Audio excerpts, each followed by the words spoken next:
You know, it's only the second or third time that one of these sniffers has escaped, but I just cannot fathom how they are getting out. I've blocked off every single little entrance or exit or little potential escape path that I can imagine, and still just every once in a while one of these guys will come running out here and I'll have to put him back in, but that's beside the point.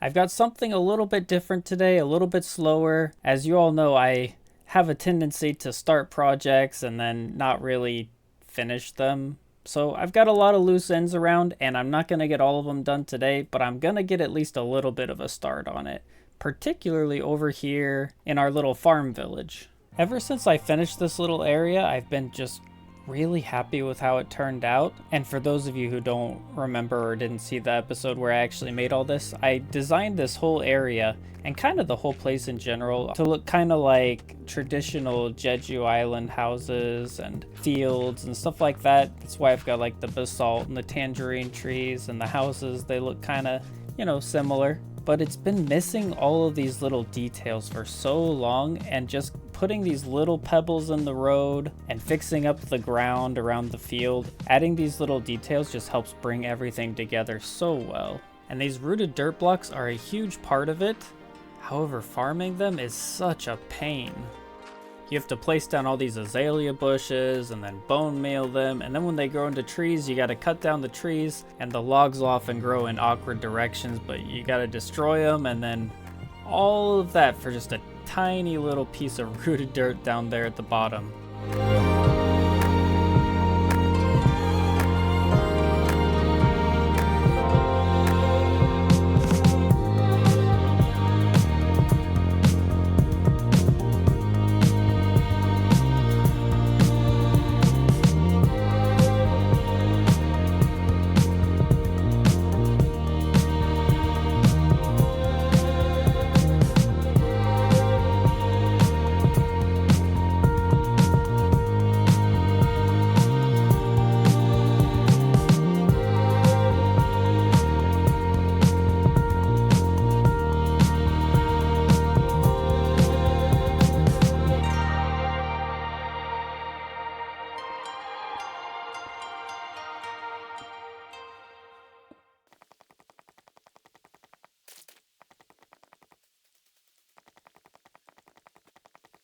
I actually kind of waffled back and forth on whether or not I should show this in this video, because this is actually going to be a project for maybe next episode, maybe the episode after that. It kind of depends on whether or not I can get everything all figured out, but I'm really excited for this project. It's going to be kind of a way to merge my little village with the library and just kind of bring these two areas together, and I think it's going to be really, really cool, but I'm not going to spoil anything for now because, yeah, it's coming soon. And it feels a little silly because I'm really trying to finish up this project, but actually this isn't even completely finished itself because, of course, I still have to texture this later. But I think just getting all of this cobble deep slate in there is going to make it look a lot better. And now we get to the part that I've been worried about for a very long time, and that's probably the biggest reason why I've been putting this off for so long, is I've got to do the interiors of these buildings. And I just don't feel like doing interiors is one of the things that, well, it's not one of my strengths in this game. Let me just put it like that. It's just really hard to completely and just perfectly nail something because there's so many options when you're doing interiors. There's so many different detail blocks you can use, so many different ways that you can arrange them, and especially with all the mini blocks that we have now, you have so many more choices as far as what to add, but having more choices doesn't always make it easier. So I'm not going to talk too much throughout this, but it's been a really interesting process, like working through the interiors of these buildings. And once I get all this done, I'll tell you a little bit about it. But yeah, this was a challenge for me.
And don't get me wrong, I already loved this area before, but it just looks so much better now, especially in here, you know, just getting all of this little variation in the terrain.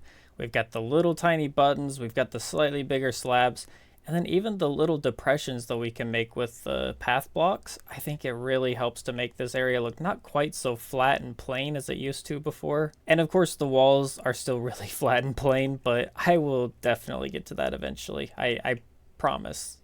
It'll happen. But then we come in over here and we've got a brand new well that I think looks really, really cute. Nothing too big, nothing too crazy, but actually I can't jump up here very well, but yeah, we've got water in it if you ever feel the need to look, and we've got just little bits of grass here and there. I think that's actually these bits of grass. I think that's what really sells it for me, because before we just had way too much of this brown clay and there weren't any splashes of color, because of course all of this grass that's here right now, someday when I get around to expanding this area, this all is not going to be here. These are going to be fields or maybe more houses. I don't know what it's going to be right now, but yeah, this green's not going to be there. So I think it really needed these, and maybe I'll even add a few more here and there. I don't know. We'll see. And then of course there's the interiors that I was so worried about, and I don't know that I nailed it.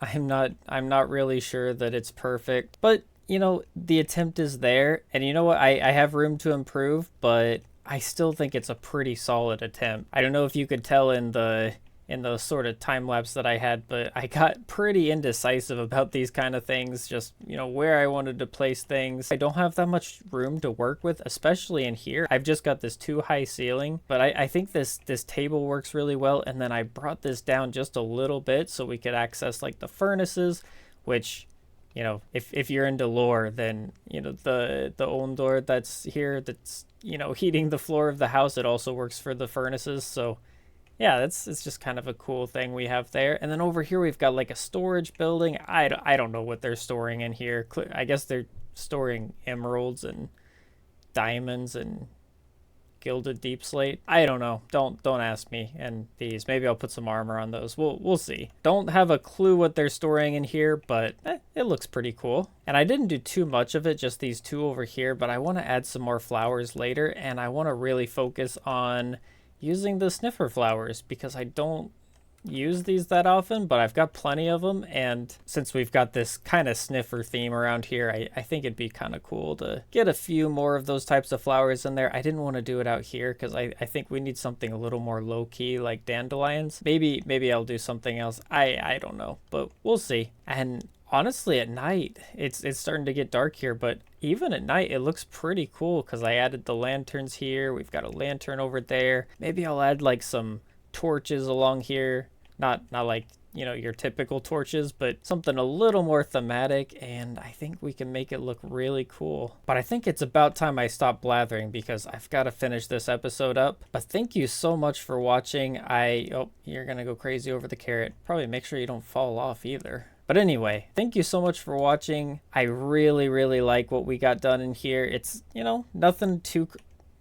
Oh, we got a visitor.